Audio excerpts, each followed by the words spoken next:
या आपको अगर लगता है कि आपके पास कमाई का ऑप्शन नहीं है तो गलत हो आप। आज आपको बताऊंगा, आज कमाई का ऑप्शन एक नहीं कई सारे बता। किस्मत आपको तभी तक रोक सकती है जब तक आपने किस्मत को अपनी ताकत से बड़ा मान रखा है सर। रिच क्लास हमेशा टाइम की वैल्यू करता है, लेकिन मिडिल क्लास हमेशा पैसे की वैल्यू करता है। टाइम की वैल्यू क्यों करता है? क्योंकि वो थोड़े से टाइम से बहुत ज्यादा पैसा कमा लेता है। लेकिन मिडिल क्लास हमेशा सोचता है कि मैं पैसे बचा लूं, पैसे। अरे आपको छोटे मोटे पैसे की कैलकुलेशन पता ही नहीं है, जिसकी वजह से बैंक वाले लूट लेते हैं आपको। अच्छा, होम लोन ऐसी चीज है, जैसे लगता है कि होम लोन नहीं हुआ तो गरीब लोग समझेंगे आपको। होम लोन तो होना ही चाहिए। अब काहे को होम लोन होना चाहिए? बैंक वाले आपको थमा देते हैं, जैसे आपकी नौकरी लगती है क्रेडिट कार्ड पकड़ा देते हैं। आपको लगता है क्रेडिट कार्ड, अरे वाह अभी इस्तेमाल करो, 45 दिन बाद पता देगा, मजा ही आ गया, तुरंत जाके आईफोन ले लोगे। लोन एक ऐसी चीज है, अगर इसका सही इस्तेमाल करो तो ये जिंदगी बना सकता है, आपको अमीर बना सकता है, पैसे कमाने के न जाने कितने ऐसे सोर्स ओपन कर सकता है जो आप शायद जानते भी ना हो। लेकिन अगर इसका गलत इस्तेमाल किया, जो कि हर मिडिल क्लास लोन का गलत इस्तेमाल ही करता है। मिडिल क्लास लोन का इस्तेमाल कब करता है? जब उसको अपनी जरूरतें पूरी करनी होती हैं। घर खरीदना होता है, लोन ले लो। गाड़ी खरीदना है, लोन ले लो। क्रेडिट कार्ड का बकाया चुकाना है, लोन ले लो। कोई महंगा फोन लेना है, लोन ले लो। कुछ भी खरीदना है, लोन ले लो। लोन लेता है वो अपनी जरूरतों को पूरा करने के लिए, लेकिन वहीं एक अमीर आदमी अपने कमाई के साधनों को बढ़ाने के लिए लोन लेता है, और ज्यादा पैसा कमाने के लिए लोन लेता है, और अमीर बनने के लिए लोन लेता है। लेकिन मिडिल क्लास जरूरतों को पूरा करने के लिए, यही मिडिल क्लास गड़बड़ी करता है। सर क्या लोन लेकर के अमीर बना जा सकता है? आज वीडियो पूरा सेशन इसी बात पर है कि अमीर कैसे बना जाए लोन लेकर के, पैसा और ज्यादा कैसे कमाया जाए लोन लेकर के। आप नौकरी करते हो, आप बिजनेस करते हो, सर आप कुछ भी करते हो, आपको अपने एग्जिस्टिंग काम को डिस्टर्ब करने की जरा भी जरूरत नहीं है। आपने कभी बिजनेस किया है या नहीं किया है, इससे कोई फर्क नहीं पड़ता। बिजनेस नॉलेज आप में है या नहीं है, इसकी कोई जरूरत नहीं है। सर लोन लेकर के पैसा पैरेलल इनकम खड़ी की जा सकती है, और वो भी बहुत बड़ी इनकम खड़ी करी जा सकती है। क्या अमीर बना जा सकता है? बिल्कुल अमीर बना जा सकता है लोन लेकर के। आज तरीका बताने वाला हूं, लेकिन उस तरीके पर बात करने से पहले मैं थोड़ा कॉन्सेप्ट आपको पूरा समझाऊंगा कि पैसे का एक गणित क्या होता है, मिडिल क्लास की मेंटालिटी कैसे होती है जिसकी वजह से वो बर्बाद होता है। आज मिडिल क्लास कल पुअर बनेगा, कल परसों पुअरेस्ट बनेगा, मरता चला जाता है मिडिल क्लास। कैसे, क्यों, क्या ऐसी हरकतें करता है, वो नहीं हमें करना है, तभी जाकर के वो तरीका हमारा फले फूलेगा। सेशन शुरू करता हूं एक छोटे से एग्जांपल से। अभी कुछ दिनों पहले मैंने एक 2 लाख रुपए का लैपटॉप लिया। चूंकि मैं बिजनेस करता हूं तो मुझे 2 लाख रुपए का लैपटॉप 1,64,000 रुपए का पड़ा। मुझे अपनी जेब से, मेरी जेब से जो फाइनल अमाउंट गया वो 1,64,000 ही गया। मुझे बेसिकली पे मैंने 2 लाख किया, लेकिन 36,000 वापस आ गए। आप अगर नौकरी करते हो तो सर आपको उस 2 लाख के लैपटॉप के लिए आपको 2 लाख रुपए ही पे करना पड़ेगा। कोई भी बिजनेसमैन, सर उसको जीएसटी रिबेट कहते हैं, जीएसटी रिबेट मिलता है। आप जब 2 लाख रुपए का लैपटॉप खरीदने जाओगे ना, कुछ भी खरीदने जाओगे, आप देखते होगे आपको जीएसटी पे करना पड़ता है 18%। क्या वो 18% आपको कभी वापस मिलेगा क्या? सर आप नौकरी करते हो तो आपको कभी वापस नहीं मिलेगा, वो चला गया, गया सरकार के पास। लेकिन अगर आप बिजनेस करते हो, आपके पास जीएसटी नंबर है, आप जीएसटी जब फाइल करोगे सर आपको वो पैसा वापस मिल जाता है। इसका मतलब, ये तो सिर्फ एक तरीका मैंने बताया। टैक्सेशन के रूल्स में ऐसे कई सारे रूल्स हैं जो कि बिजनेस पर्सन के लिए, सर छोटा बिजनेसमैन हो, बड़ा बिजनेसमैन हो, बिजनेसमैन के लिए कई सारे ऐसे रूल्स हैं जिसका टैक्स में बड़ा फायदा मिलता है। टैक्स के जरिए आप बहुत पैसा बचा सकते हो अपना। लेकिन मिडिल क्लास के पास ऐसा कोई ऑप्शन नहीं होता है। मिडिल क्लास के पास तुच्चे मुच्चे से होते हैं, एटीसी, हल्का फुल्का पैसा वो बचा सकता है। लेकिन बिजनेसमैन के पास बहुत सारे ऑप्शन होते हैं। यानी कि एक नौकरी वाला आदमी सर जब कमाएगा तो भी टैक्स भरेगा, जब कुछ खरीदेगा तो भी पैसा भरेगा टैक्स में, और जब पैसा बचाएगा तो भी टैक्स भरेगा। एफडी करके कोई सेविंग प्लान एलआईसी लेगा तो उसमें भी टैक्स लगता है ना। मिडिल क्लास हर तरीके से मरता ही मरता है। मैं आपको समझाना यह चाह रहा हूं कि एक धंधे वाले आदमी के पास पैसे कमाने के भी कई सारे ऑप्शंस हैं, पैसे बचाने के भी कई सारे ऑप्शंस हैं, और सारे लीगल तरीके हैं, गवर्नमेंट ने खुद ऑप्शंस दे रखे हैं। लेकिन नौकरी वाले के पास बहुत ज्यादा पैसे कमाने के ऑप्शंस भी नहीं है, और ना ही बहुत पैसे बचाने के ऑप्शंस ही नहीं है। ऐसा आप सोचते हो, लेकिन सच में आज इंटरनेट एरा में, आज इंटरनेट की दुनिया में सर आप नौकरी करते हुए भी, या कोई छोटा मोटा आप हम काम करते हो उसको करते हुए भी, सर कम से कम 50 नए ऑप्शन आप बना सकते हो, बहुत थोड़ा समय लगा करके। आज डिटेल में समझाता हूं आपको, ठीक है? कुछ और डिफरेंसेस भी आपको थोड़ा समझाने की कोशिश करता हूं। देखो, धंधे वाला जो होता है ना आदमी, वो मल्टीपल सोर्स ऑफ इनकम भी बना करके रखता है। वो एक एक्टिव सोर्स तो एक एक्टिव इनकम तो कमा ही रहा होता है, जहां पर उसका मेन फोकस, जहां पर उसका मैक्सिमम टाइम जा रहा होता है, वहां से पैसा तो कमा ही रहा होता है। साथ में कई सारे उसके पैसिव इनकम होते हैं, जहां पर वो एफर्ट नहीं करता, मेहनत नहीं करता कमाने के लिए, लेकिन वहां से पैसे आ रहे होते हैं। जैसे हर धंधे वाला आदमी या फिर धंधे वाली सोच रखने वाला आदमी वो रेंटल इनकम कमाता है। रेंटल इनकम कहने का मतलब कहीं उसका कोई फ्लैट, उसका कोई घर रेंट लगा रखा होगा, उससे कमाता है। वो इंटरेस्ट इनकम भी कमाता है। इंटरेस्ट इनकम क्या? इंटरेस्ट इनकम जैसे कहीं स्टॉक मार्केट में आपने पैसा लगा रखा होगा, गोल्ड में डाल रखा होगा, प्रॉपर्टी में डाल रखा होगा, वहां से वो इंटरेस्ट भी कमाता है। अगर पर्सनल ब्रांडिंग इंटरनेट वाला आदमी है तो पर्सनल ब्रांडिंग से भी कमाता है। वो कई सारे पैसिव इनकम के सोर्सेज बना के रखता है वो। लेकिन नौकरी वाला ये सोचता है कि मेरे पास तो भैया टाइम कहां बचता है, हमको तो 12-13 घंटे नौकरी में देना पड़ता है, टाइम ही नहीं है, पैसे भी नहीं है, नौकरी से ही कमा सकते हैं और कहीं से कमा। ये बिल्कुल गलत सोच है सर। कमा सकते हो, और वो भी लोन लेके। आज बताऊंगा ना डिटेल में, ध्यान से समझना। नौकरी वाले को एक चीज और समझ नहीं आती सर, इन्फ्लेशन।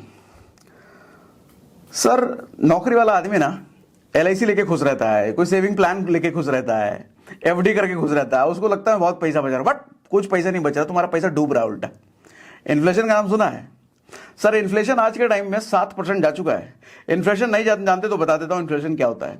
सर इन्फ्लेशन होता है महंगाई दर। हर साल देखते हो ना, लोग रोते रहते हैं, अरे आटा महंगा हो गया, दाल महंगा हो गया, अरे पेट्रोल बहुत महंगा हो गया, 100 रुपए के पार चला गया। सर कोई नई चीज नहीं है, सदियों से होता जा रहा है। सदियों से महंगाई बढ़ रही है, आज कुछ नया नहीं हो रहा है। आपको खल इसलिए रहा है कि आपकी कमाई इतनी नहीं है, इसलिए खलता है आपको। सर महंगाई दर बाहर के देशों में भी होता है, हाँ थोड़ा वहां कम होता है, हमारे देश में थोड़ा महंगाई दर ज्यादा है। हमारे देश में महंगाई दर 7% हो चुका है, यानी कि हर साल चीजें 7% बढ़ जा रही है।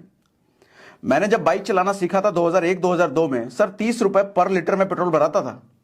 आज के टाइम पे सर 100 रुपए क्रॉस हो चुका है, यानी कि उस 1 लीटर पेट्रोल के लिए उस वक्त 30 रुपए देने पड़ते थे, आज उसी 1 लीटर पेट्रोल के लिए 100 रुपए से ज्यादा देना पड़ता है। इसको बोलते हैं महंगाई दर। और आज जिस चीज के लिए आप 100 रुपए पे कर रहे हो, सर आज से 20 साल बाद हो सकता है उसी चीज के लिए आप 1000 रुपए पे करोगे। महंगाई दर ही ऐसा है। 7% मतलब लगभग 10%। अच्छा, सिर्फ 7% हर चीज पर नहीं है। मेडिकल एक्सपेंसेस, दवाई ववाई पर ये इन्फ्लेशन 14% है। लेटेस्ट डेटा गूगल कर लेना, ये मैं अपने मन से नहीं बता रहा, मैं डेटा बता रहा हूं। 14%, यानी कि पिछले साल अगर किसी मेडिकल एक्सपेंस पर 1 लाख रुपए खर्च किए होंगे, तो अब इस साल वही आदमी उसी एक्सपेंस पर, उतने ही चीज पर 1,14,000 खर्च करेगा। और भैया हद तो तब हो गई जब पावर और फ्यूल सेक्शन का आप इन्फ्लेशन देखोगे, सर 57% का रिकॉर्ड है। 57% इन्फ्लेशन है एक साल में। 57% नौकरी में सैलरी कितने परसेंट बढ़ती है?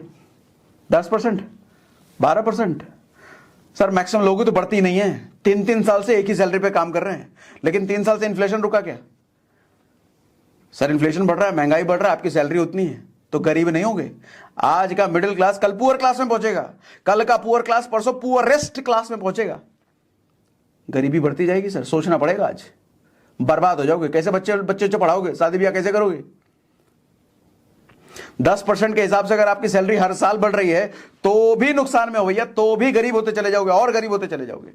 और आपको लगता है एफडी में, एलआईसी में पैसा वैसा बचा कर, पैसा सेविंग कर, कुछ नहीं सेविंग कर रहे हैं। इन्फ्लेशन खा रहा है। एफडी आज के टाइम में 6%, 6.5% देता है, इन्फ्लेशन 7% है।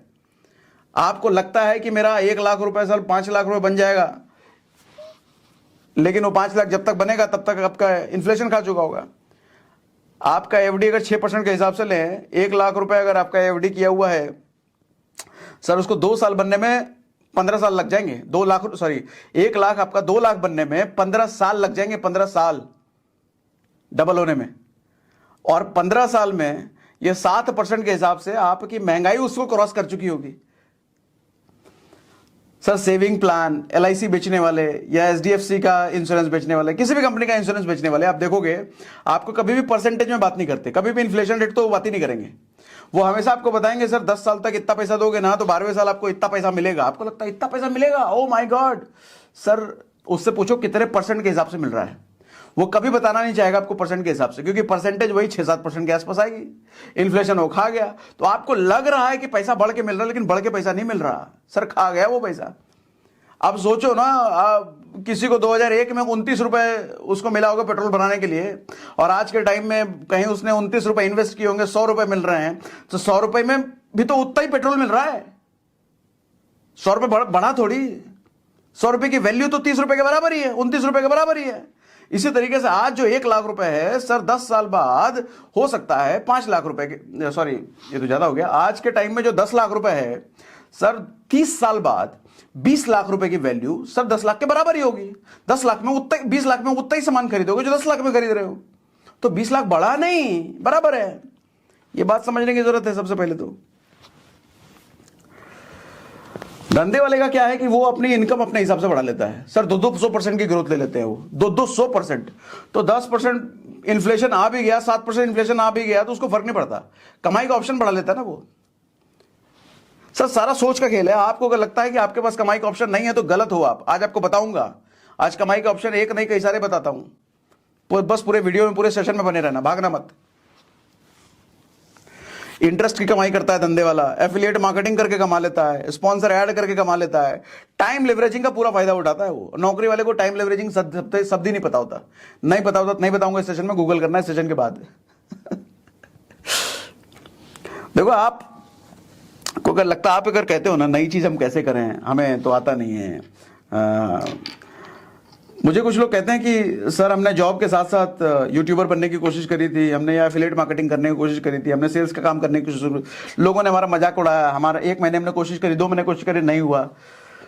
सर एक चीज समझो, दुनिया में कोई भी नया काम जब शुरू करोगे ना, आपको 1 साल ऐसा जाएगा, बेइज्जती सहनी पड़ेगी, लोगों की गालियां सुननी पड़ेगी, लोग जलील कर देंगे आपको, मुझे भी सहना पड़ा, तब दुनिया में हर आदमी को सहना पड़ता है। बेइज्जत करेंगे जब कुछ नया करोगे आप। वो 1 साल अगर आपने बेइज्जती सह ली ना, तो दूसरे साल से सर जादू होने लग जाएगा आपके साथ। आज कहीं भीड़ भाड़ से उठ के आप चले जाओ सर, कुत्ता नहीं पूछेगा आपको, किसी को पता भी नहीं चलेगा आप चले गए भीड़ से उठ करके। लेकिन 1 साल बाद, 1 साल की जलालत सहने के बाद, 1 साल की बेइज्जती सहने के बाद, जब 1 साल बाद निखर के आओगे ना, आप कुछ बन जाओगे ना सर, भीड़ से उठ के जाओगे ना, पूरी भीड़ आपको देख रही होगी सर कहां जा रहे हैं, पूरी भीड़ की नजर आप पर होगी। आज तो कुत्ता भी नहीं पूछेगा आपको, कहीं चले जाओ, पता भी नहीं चलेगा आप आए हो गए हो। नेग्लेक्ट, नजरअंदाज, डायरेक्ट, क्या फायदा आदमी बनने का। किस्मत आपको तभी तक रोक सकती है जब तक आपने किस्मत को अपनी ताकत से बड़ा मान रखा है सर। जिस दिन आपने अपनी ताकत को किस्मत से बड़ा मान लिया ना, किस्मत घुसने टेक देगी आपके सामने। आपको अपनी ताकत का एहसास ही नहीं है। हनुमान जी को भी ताकत का एहसास दिलाते थे ना वो जामवंत, भूल जाते थे, हम उन्हीं के प्रजाति तो हैं। आज एहसास कराता हूं आपको। एक और फैक्टर बताता हूं कि आज का मिडिल क्लास आदमी कल पुअर क्लास में जाएगा। अपर तो जाएगा नहीं, वो पुअर क्लास में जाएगा। वो कैसे सर? आज के टाइम में 2023 में कोई आईटी कंपनी की अगर बात करो तो एक फ्रेशर कॉलेज से पास आउट होकर जब आईटी कंपनी ज्वाइन करता है तो लगभग 5 लाख रुपए का पैकेज उसको मिलता है सालाना। 5 लाख रुपए सालाना का पैकेज उसको मिलता है। 2009 में जब मैंने नौकरी शुरू करी थी तो उस वक्त 3 से 3.5 लाख रुपए एक नए फ्रेशर को मिलता था सालाना। तो आप कहोगे आज के टाइम में सैलरी बढ़ के मिल रही है? बिल्कुल गलत सर, आज के टाइम में सैलरी घट के मिल रही है। यही तो अंतर है आपके और मेरे सोच में, मेरे या फिर कोई भी जो थोड़ा धंधे की कैलकुलेशन, पैसे की कैलकुलेशन समझता है। बढ़ के नहीं, घट के मिल रही है। आप कहोगे सर उस टाइम पे 3 साढ़े 3 लाख रुपए, आज के टाइम में 5 लाख रुपए बढ़ के मिल रही है। नहीं बढ़ के मिल रही है, घट के मिल रही है। देखो कैसे, आपके हिसाब से 40% बढ़ के मिल रहा है आपके हिसाब से, क्योंकि 2009 में 3 साढ़े 3 लाख रुपए, 2023 में 14 साल बाद 5 लाख रुपए, तो आपके हिसाब से 40% सैलरी बढ़ी है आपके हिसाब से। अब मैं कहता हूं सर पिछले 14 साल में इन्फ्लेशन को अगर आप हर साल 5% भी मान लो, आज के टाइम में 7% पहुंच गया है, लेकिन हम मान लें कि 5% हर साल अगर इन्फ्लेशन बढ़ा है तो सर 14 इंटू 5 70% इन्फ्लेशन बढ़ गया 14 साल में। 70%। सैलरी कितनी बढ़ी? 40%। इन्फ्लेशन कितना बढ़ा? 70%। महंगाई दर सर 70% बढ़ी है, तो बढ़ी हुई सैलरी सर आधा है उसके इन्फ्लेशन के, महंगाई दर के। तो सैलरी बढ़ के मिली, घट के मिली? घट के सर, सैलरी घटी, आधी घट गई है। सैलरी बढ़ के मालूम कब होती? जब 70% इन्फ्लेशन है ना, 140% अगर सैलरी बढ़ के मिलती तब सैलरी दोगुनी होके मिली है, मैं ये कहता। अगर सैलरी भी 70% बढ़ती ना तो मैं कहता कि 2000 जो जितना मिल रहा था आज भी उतना ही मिल रहा है अगर 70% बढ़ता तो। लेकिन बढ़ा कितना? सिर्फ 40%। सर आधा हो गया सैलरी।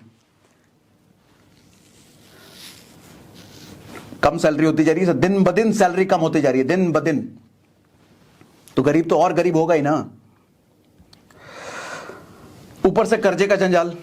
एक मिडिल क्लास आदमी कर्जे का, लोन का हमेशा गलत इस्तेमाल करता है। मिडिल क्लास की एक मेंटालिटी होती है, प्लीजर ना आओ पेन लेटर। मतलब अभी मेरे को मजा चाहिए, आनंद चाहिए, पेन मैं बाद में लूंगा।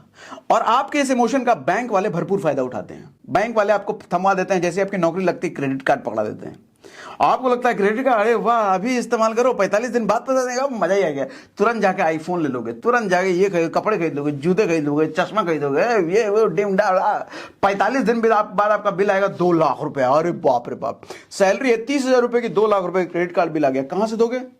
आप टेंशन में मिनिमम ड्यू भर के निकल जाते हैं। 6 महीने तक मिनिमम ड्यू भरते रहोगे, पता चलेगा 6 महीने तक आउटस्टैंडिंग टोटल उतना का उतना ही, घट ही नहीं रहा है। फिर आप कैलकुलेशन समझते हो, अरे मिनिमम ड्यू तो ऐसे ही खा जाता है, उसकी वजह से कुछ फर्क भी नहीं पड़ रहा। आप टेंशन में। फिर कोई दोस्त आपको बताएगा पर्सनल लोन लेकर के खत्म करो, फिर आप 2 लाख रुपए का पर्सनल लोन लोगे, क्रेडिट कार्ड खत्म करोगे। तो पर्सनल लोन लोगे तो आपको थोड़ा राहत आएगा। फिर अच्छा, प्लेजर ना हो पेन लेटर। आपको क्रेडिट कार्ड वाला कहेगा फिर एक नया ऑफर आया, दूसरा क्रेडिट कार्ड, इसमें ये वाला ऑफर है, एक क्रेडिट कार्ड से दूसरे का पेमेंट कर सकते हो, वो ले लिया आपने। फिर उसमें भी 2 लाख रुपए बिल करना, इससे उसका कर रहे हो, इससे उसका कर रहे हो, और हर बार 3% 5% इंटरेस्ट दे रहे हो। इस जंजाल में जब तक आपको इस जंजाल से निकलने का रास्ता पता चलेगा ना, तब तक सर आप डूब चुके होगे इस दलदल में। लोन, क्रेडिट कार्ड, बैंक ना जानते हैं कि कैसे आपके दिमाग के साथ खेला जाए, कैसे आपकी लंका लगाई जाए, और लंका लगा देते हैं बैंक वाले, और आप लगवाते हो खुद ही। आप अनजाने हुए, आपको छोटे मोटे पैसे की कैलकुलेशन पता ही नहीं है, जिसकी वजह से बैंक वाले लूट लेते हैं आपको। आज के वीडियो से बहुत सारे बैंक वाले, सीए, इंश्योरेंस एजेंट नाराज होने वाले मेरे से, क्योंकि मैं बातें ऐसे करने वाला हूं। आम आदमी के फेवर में आज बात करने वाला हूं मैं।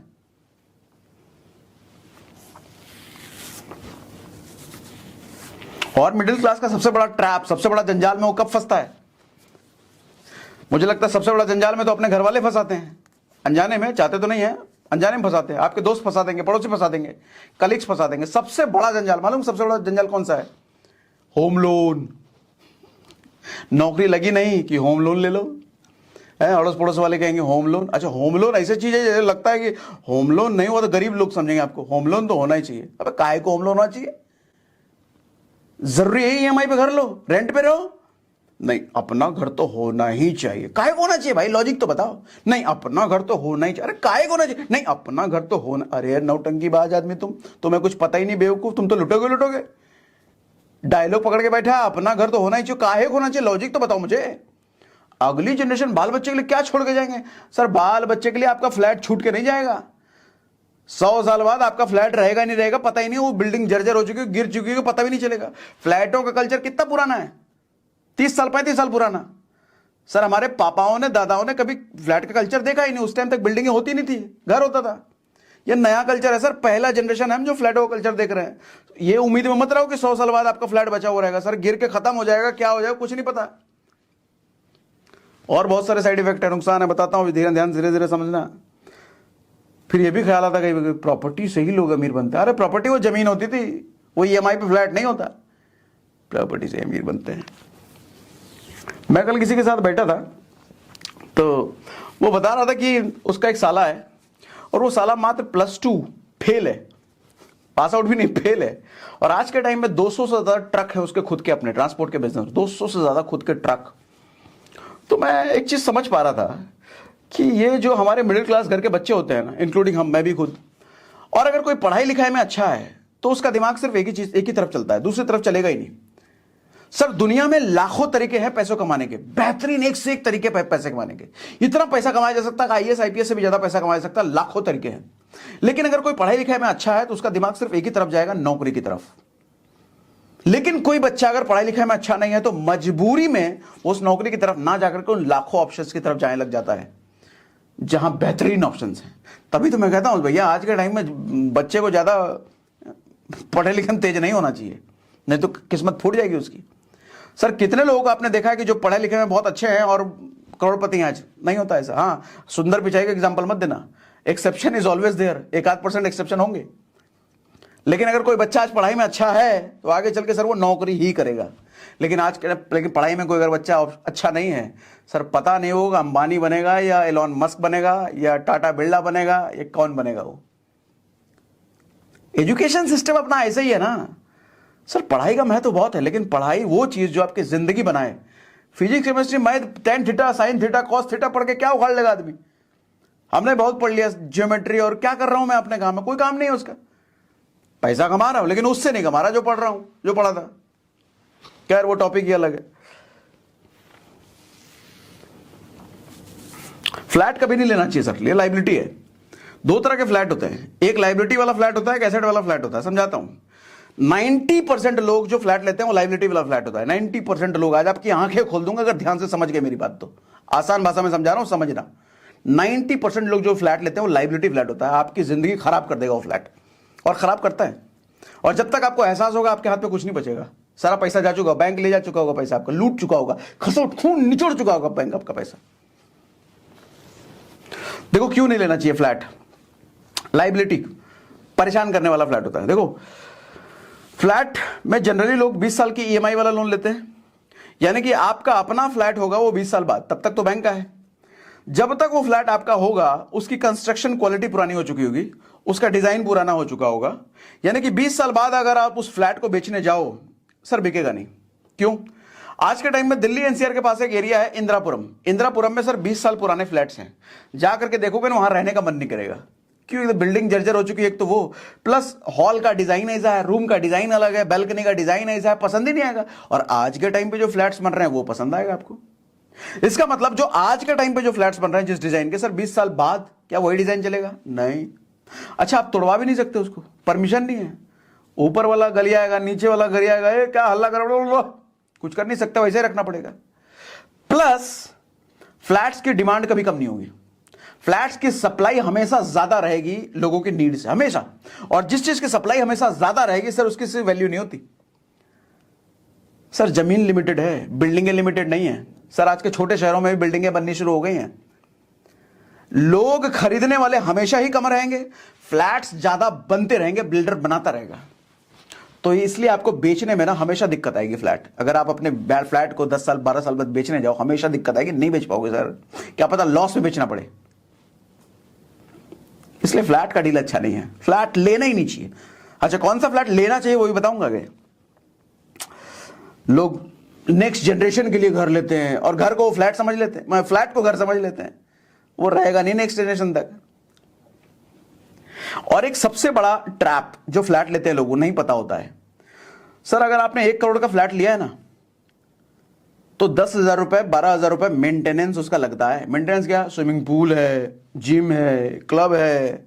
99% लोग कभी इस्तेमाल नहीं करते। शुरुआत के 10 दिन इस्तेमाल करते हैं, उसके बाद जिंदगी में कभी इस्तेमाल नहीं करते, लेकिन हर महीने देना पड़ेगा उसका, हर महीने देना पड़ेगा। सर 10,000 रुपए महीना अगर एसआईपी में डाल दिया होता ना सर, 31 करोड़ रुपए बन जाते हैं 40 साल बाद। 31 करोड़ रुपए 40 साल बाद एसआईपी 15% के हिसाब से, यानी कि 31 करोड़ रुपए वो ना यूज करने वाले क्लब में फूका, जो ना यूज करने वाले स्विमिंग पूल में फूस दिया, ना यूज करने वाले जिम में फूका आपने। इसे कभी सोचा है ऐसे? इसलिए कब कहता हूं कभी फ्लैट लेना मत। अच्छा अब सुनो, कौन सा फ्लैट लेना चाहिए, ध्यान से सुनो, ये भी बताता हूं कौन सा फ्लैट लेना चाहिए, ये भी बताता हूं। सर फ्लैट वही लेना चाहिए जो आपको सालाना कम से कम 5% कमा के दे। समझाता हूं। मान लो 1 करोड़ रुपए का आपने फ्लैट लिया, मान लो 1 करोड़ रुपए का फ्लैट है आपका, तो 5% सालाना उस फ्लैट से आपकी कमाई होनी चाहिए। आपको कि 5% सालाना बहुत कम है, इन्फ्लेशन ही 7% है, फिर 5% क्या?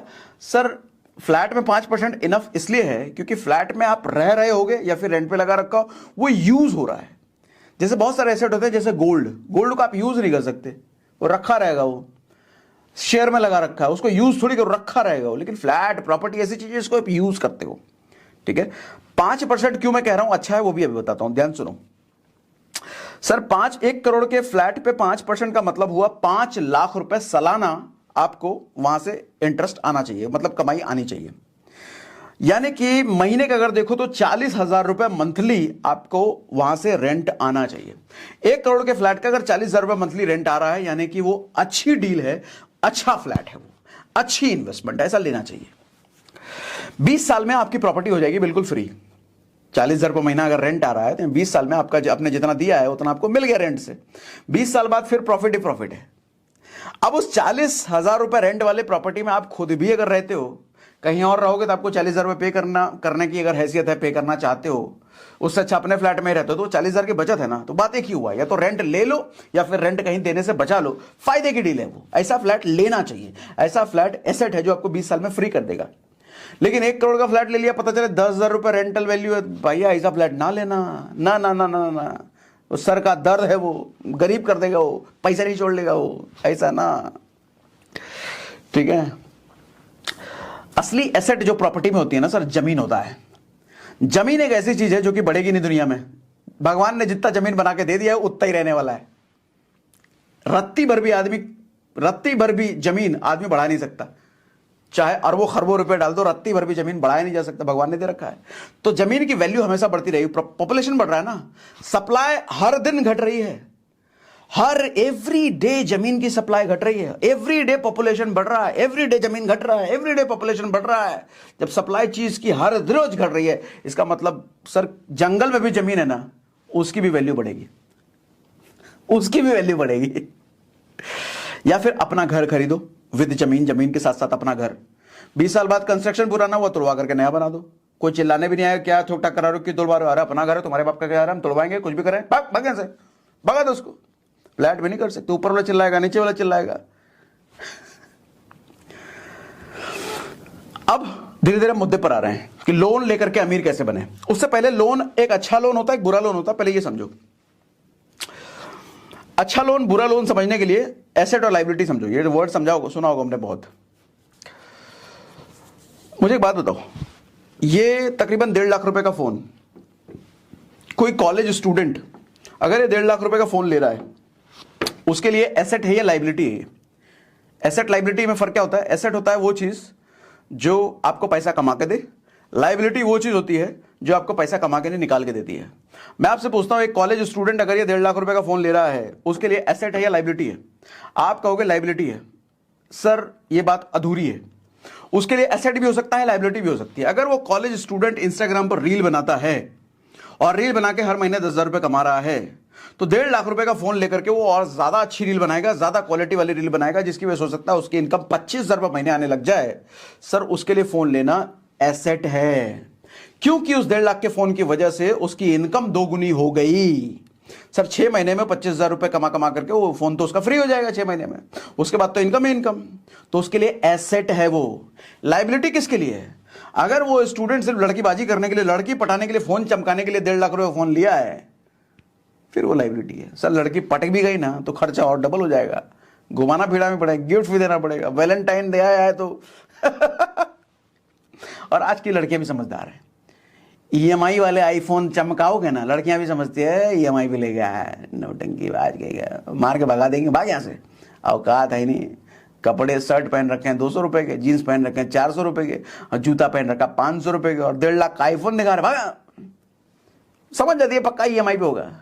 सर मजा तब है आपके बैंक में 1 करोड़ रुपए पड़ा हो और 1,000 रुपए का फोन लेके चुटकू फोन लेके घूम रहे हो, सब तारीफ करेंगे, अरे बाप रे बड़ा डाउन टू अर्थ आदमी है, पैसे का जरा भी गुमान नहीं है, क्या तय से 1 करोड़ रुपए पड़ा है बैंक में, लेकिन 1,000 रुपए का मोबाइल लेके घूम रहा है।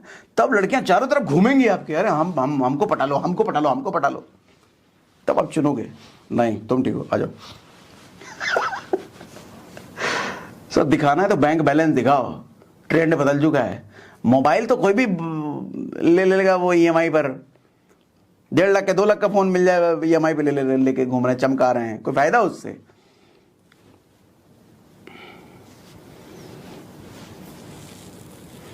कार लायबिलिटी एसेट है, बताओ।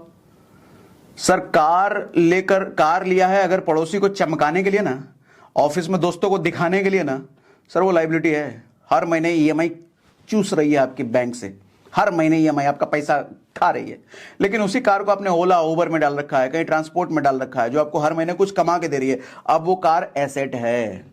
यानी कि इस भ्रम में मत रहना जो लोग बताते हैं कार लायबिलिटी है, मोबाइल लायबिलिटी है। सर ऐसा नहीं है। हर किसी के लिए कार लायबिलिटी नहीं है, हर किसी के लिए मोबाइल लायबिलिटी नहीं है, हर किसी के लिए घर भी लायबिलिटी नहीं है।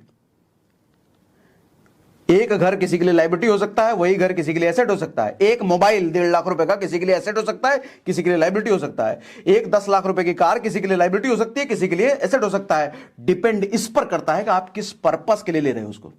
पैसे कमाने के लिए ले रहे हो तो एसेट है, पैसे गंवाने के लिए ले रहे हो तो, फुकासी करने के लिए ले रहे हो तो लायबिलिटी है। सर का दर्द है, वो पैसा चूस लेगा आपसे।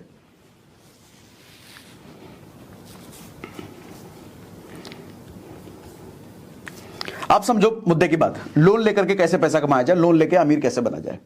उससे पहले आपको कुछ हिंट देना चाहूंगा सर, कुछ चीजें समझाना चाहूंगा। ये चीजें करो, नहीं तो जिंदगी बर्बाद हो जाएगी, बाल बच्चों की जिंदगी बर्बाद होगी आपके साथ साथ। सेविंग माइंडसेट ना बड़ा घटिया माइंडसेट है, पैसे बचाने का माइंडसेट। एक मिडिल क्लास माइंडसेट ना हमेशा उसको ये सिखाया जाता, पैसे बचाओ बचाओ बचाओ बचाओ। 100 रुपए बचाने के लिए वो 2-2 घंटे इंटरनेट पे कूपन कोड ढूंढता है, 2-2 घंटे। उसको पता नहीं कि 2 घंटे में कितने रुपए पैसे वो कमा सकता था, उसने गवा दिए 100 रुपए बचाने के चक्कर में। सर 500 रुपए बचाने के लिए 20 किलोमीटर वो पैदल चल लेगा बेवकूफ आदमी। 200 रुपए का ओला कर लेते, बहुत टाइम बच जाता। और जो टाइम बचता उस टाइम को आप इंटरनेट पे लगाते, how to make money online, ये सर्च करो गूगल पे। सर हजारों तरीके हैं। रिच क्लास हमेशा टाइम की वैल्यू करता है, लेकिन मिडिल क्लास हमेशा पैसे की वैल्यू करता है। टाइम की वैल्यू क्यों करता है? क्योंकि वो थोड़े से टाइम से बहुत ज्यादा पैसा कमा लेता है। लेकिन मिडिल क्लास हमेशा सोचता है कि मैं पैसे बचा लूं, पैसे। अरे सर पैसे बचाओगे तो पैसा भी जाएगा और टाइम भी जाएगा। मिडिल क्लास को पता नहीं है कि उस टाइम से वो कितना कुछ ले सकता है। ये बंदर वाला हाल है। मिडिल क्लास बंदर है। बंदर कैसा मालूम? बंदर को आप अगर 2 केले दो और 2000 रुपए का नोट दो तो बंदर क्या लेगा? बंदर 2 केले लेगा, वो 2000 का नोट नहीं लेगा। उस बंदर को ये नहीं पता कि 2000 के नोट से वो कितने केले खरीद सकता था। एक मिडिल क्लास वाली सोच के आदमी के साथ यही हाल है। उसको टाइम की वैल्यू पता नहीं हो। उसको अगर 2 घंटे लगवा करके कहीं 100 रुपए बच रहे हैं ना, वो 2 घंटे लगा के 100 रुपए बचाएगा। अरे गधे आदमी, उस 2 घंटे में 2 लाख रुपए कमा सकते थे अगर नई स्किल सीख लेते, नई चीज समझ लेते कि 2 घंटे में 2 लाख कैसे कमाया जा सकता है।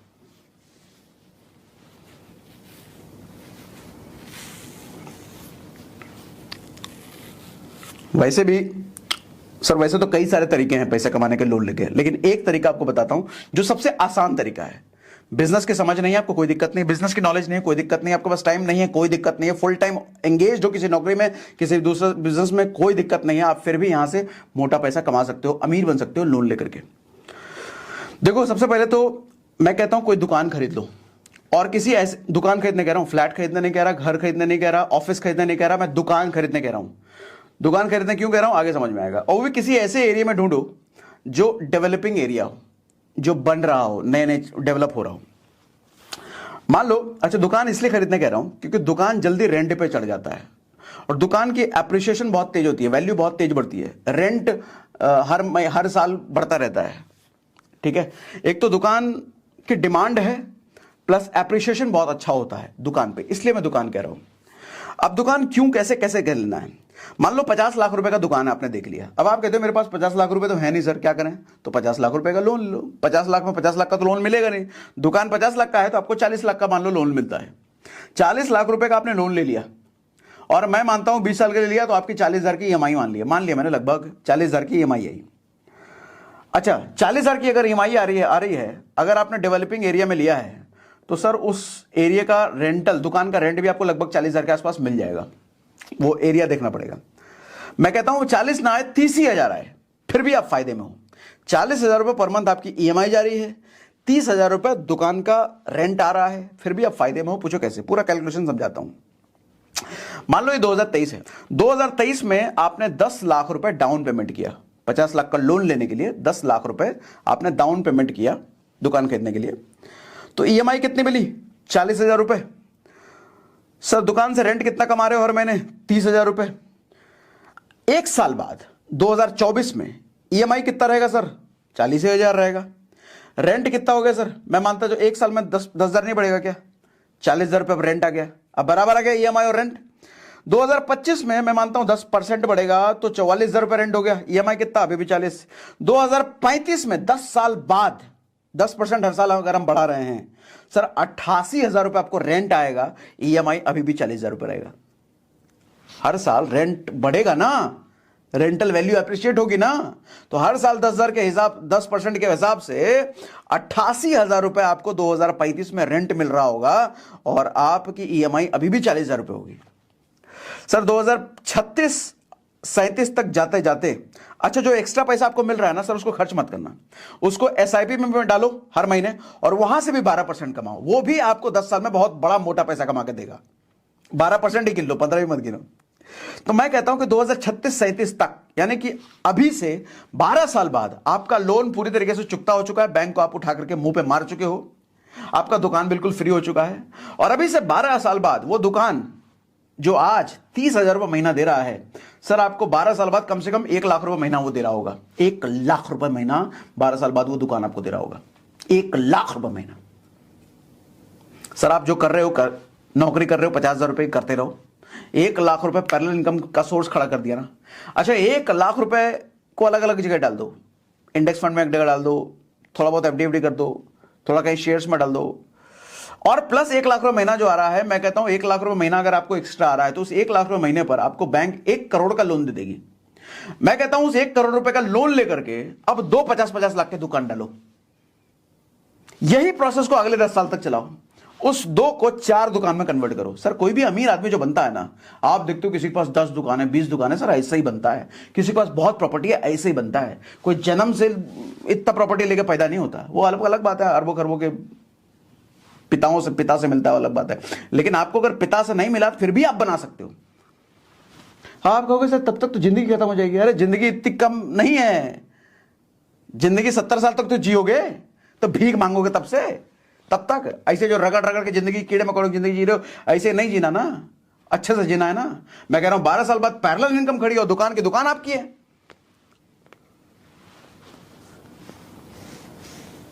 मजेदार मजेदार, मजा ही आ जाएगा फिर तो। सर कुछ चीजें समझाता हूं आपको, समझो ध्यान से। ये तरीका है पूरा कैलकुलेट करना, गणित। कुछ ना समझ आए तो कमेंट में पूछो मुझे, इसी वीडियो में कमेंट में पूछो, मैं आंसर करूंगा आपको। बड़ा आसान तरीका है सर। 10 साल में अपना दुकान फ्री, हर महीने रेंट, हर महीने कमाई, हर महीने जेब में आ ही रहा है। लोन लेकर के, लोन का लोग गलत इस्तेमाल करते हैं। जो बड़े बड़े अमीर लोग हैं ना सर, लोन का ऐसे इस्तेमाल करते हैं। 10-10 करोड़, 20-20 करोड़, 100 करोड़ लोन ले लेंगे, कहीं प्रॉपर्टी डालेंगे, उसको बेच बेच के कमाएंगे। लोन से वो कमाते हैं, लेकिन मिडिल क्लास लोन से बर्बाद हो जाता है, लोन लेकर के डूब जाता है। सर सबसे पहली चीज तो कुछ टैक्स के बारे में सीखना शुरू करो, पैसे कमाने के बारे में सर्च करो। आज इंटरनेट एरा में आप जी रहे हो। इंटरनेट एरा में जीने के बावजूद आपके पास अगर 4-5 एक्स्ट्रा पैसिव इनकम के सोर्स नहीं है ना सर, मैं क्या बोलूं, आप बुरा मत मानना, गधे से भी गंदी किस्मत है फिर ऐसे आदमी की, जिसने इंटरनेट से 4-5 अलग अलग तरीके से पैसे नहीं कमाए। आज के टाइम में गधे से भी बुरी किस्मत है उसकी आज। सर फ्री में इंटरनेट, मोबाइल में सब कुछ, आदमी मोबाइल से आज आदमी करोड़ों कमा रहा है, मोबाइल से, लैपटॉप की भी जरूरत नहीं है। और आपको चवन ही नहीं आ रहा है इंटरनेट से, इंटरनेट पे खाली रील देख रहे हो, बेवकूफ आदमी। बट स्किल बढ़ाओ सर, सीखो नई नई चीजें। मैं तो एग्जैक्ट लाइन बोल रहा हूं, how to make money online. ये सर्च तो करो गूगल पे, 1000 तरीके आएंगे, उसमें से देखो आपके पास कौन सा सूट। और कुछ नहीं आता, मैं कहता हूं वीडियो एडिटिंग सीख लो। आपको वीडियो एडिटिंग तो कभी किया नहीं है। अरे भाई साहब, जब पैदा हुए थे तो बोलना भी नहीं आता था, सीख गए ना। जब पैदा हुए थे तो चलना भी नहीं आता, सीख गए थे ना। आज के टाइम में वीडियो एडिटिंग आप नहीं सीख सकते। वीडियो एडिटिंग क्यों बोला? सीखना बड़ा आसान है, डिमांड बहुत ज्यादा है भैया। यूट्यूबर्स की संख्या बढ़ रही है, सोशल मीडिया पर लोग क्रिएटर्स बढ़ रहे हैं, सबको वीडियो एडिटर चाहिए। और कितना समय लगेगा आपको वीडियो एडिटिंग सीखने में? सिर्फ 1 हफ्ता। कितना पैसा लगेगा? अठन्नी नहीं लगेगा, फ्री। सर यूट्यूब पे सारे वीडियो एडिट अवेलेबल हैं, सारे एडिटिंग के पूरा कोर्स और सब फ्री है। 7 दिन तक हर रोज 2 घंटा आप दो, 7 दिन तक हर रोज 2 घंटा आप दो, वीडियो एडिटिंग सीख जाओगे सर। उसके बाद 10 यूट्यूबर्स को मेल करो, सबके डिस्क्रिप्शन में ईमेल आईडी लिखा होता है। 10 यूट्यूबर्स को मेल लिखो कि आपके लिए 5 वीडियो में फ्री में एडिट करके दे रहा हूं, मेरा एडिटिंग अगर पसंद आए तो फिर छठे से मुझे पैसा देना शुरू करना। सर कोई 2 तैयार हो जाएगा, 5 दो ना उसको फ्री में। उसके बाद 2 तैयार हो जाएगा, उस दोस्त को अगर अच्छा लगा उससे बोलो रेफरेंस दो भैया, एक मिठाई वाले का जान पहचान वाला 4 मिठाई वाला होता ही है, एक यूट्यूबर का जान पहचान वाला 4 यूट्यूबर होता ही है। उसको बोलो सर मुझे 2 रेफरेंस दो ना, वो खुद देगा रेफरेंस आपका काम देख करके। सर एक यूट्यूबर से महीने का आप लाख रुपए बड़े आराम से कमा सकते हो, एक यूट्यूबर से, अच्छे यूट्यूबर का पकड़ लिया, 5 ऐसे यूट्यूबर्स को अगर पकड़ लिया तो 5 लाख रुपए महीने का पार्ट टाइम में कमा सकते हो। 50,000 की नौकरी को लात मारो ना, उसको काय को चाहिए? वो भी नहीं करना, ग्राफिक एडिटिंग सीख लो, कैनवा सीख लो, कैनवा पे थंबनेल बना बना के दो। आज के टाइम में लोग डिमांड करते हैं 300-400 रुपए एक थंबनेल का बना के देने का। आप 50 रुपए 100 रुपए में देना शुरू कर दो और बेहतरीन। कितना टाइम लगेगा? 1 हफ्ता। कैसे? फ्री में, यूट्यूब पे सब है। बुद्धि तो लगाओ, पैसे अथाह ऑप्शन है सर पैसे कमाने का आज के टाइम में। आज के टाइम में अगर 10 जगह से आप पैसा नहीं कमा रहे हो ना सर, गधे से भी बुरी किस्मत है उसकी। एफिलिएट मार्केटिंग करो, पर्सनल ब्रांडिंग का काम, ऑप्शन ट्रेडिंग सीखो, शेयर मार्केट से पैसा कमाओ। रोज 5,000 रुपए लगा करके 10,000 रुपए कैसे कमाते हैं ऑप्शन ट्रेडिंग से, वो सीखो। वीडियो बना रखा मैंने, म्यूचुअल फंड से पैसा कमाओ, वीडियो बना रखा मैंने। ढूंढो सागर सिन्हा म्यूचुअल फंड, सुनो, सर्च करो सागर सिन्हा ऑप्शन ट्रेडिंग, सर्च करो, मिल जाएगा आपको वीडियो मेरा। सर एक्टिव इनकम पे सिर्फ नहीं, आपके पास कम से कम एक एक्टिव इनकम के साथ साथ 10 पैसिव इनकम, 5 पैसिव इनकम के सोर्स होने ही चाहिए। कमेंट में मुझे बताओ क्या सीखना चाहते हो, कमेंट में बताओ इस वीडियो से सीखे कि नहीं सीखे। कमेंट में मुझे बताओ, अगर मजा आ गया वीडियो देख करके, ये सेशन अटेंड करके, तो मुझे कमेंट में लिख के बताओ मजा आ गया। लिखो, अभी लिखो, अभी लिखो मजा आ गया सर, मजा आ गया, मजा आ गया, लिख के बताओ। देखो मैं फालतू की चीजें बेचने के लिए नहीं आता हूं, मैं कुछ नहीं बेचा, कुछ बेचा इस वीडियो में? कुछ नहीं बेचा। मैं आपको एम्पावर करना चाहता हूं। मेरे दूसरे वीडियो देखो, मैं आपको वो चीजें सिखाता हूं, आपकी मानसिक शक्ति कैसे बढ़े, आपको सही नॉलेज कैसे मिले, आप सर ताकतवर बनो। जिसके पास पैसा नहीं है, जिसके पास मानसिक शक्ति नहीं है, गधे से भी बदतर जिंदगी है उसकी। सर जिंदगी में इतनी अच्छी अच्छी चीजें हमारे को दुनिया में है, भोग करो ना उसका। इतनी महंगी महंगी गाड़ियां, इतने महंगे महंगे घर, इतने महंगे महंगे डेस्टिनेशन है घूमने फिरने के लिए, एंजॉय करो, भोग करो इन सब। लेकिन भोग के लिए योग जरूरी है। योग मतलब तपस्या, मेहनत। और मेहनत का मतलब जो चीज आप नहीं जानते उसको सीख लो, और सीख करके उसको इंप्लीमेंट करो। और सीखने में समय लगता है, ये बात मान लेना, पहले दिन से परफेक्ट नहीं होगे। पैसा कमाओ सर, जिंदगी में बहुत कुछ है। पैसा नहीं है ना, कीड़े मकोड़े वाली जिंदगी जियोगे, और आपकी नेक्स्ट जनरेशन भी कीड़े मकोड़े वाली जिंदगी जिएगी। सबको बर्बाद करके रख दोगे। पैसा कमाओ, और पैसा कमाना आज के टाइम में बहुत आसान है, बहुत आसान है। इंटरनेट की वजह से, मोबाइल से ही पैसा कमाओ, कुछ नहीं चाहिए। और आज के सेशन में इतना ही। बाकी कुछ सवाल हो तो कमेंट बॉक्स में पूछे जरूर, जवाब दूंगा जरूर। कमेंट बॉक्स में अगर जवाब नहीं दे पाया तो अगला वीडियो या फिर स्टोरी या फेसबुक पे जवाब दूंगा।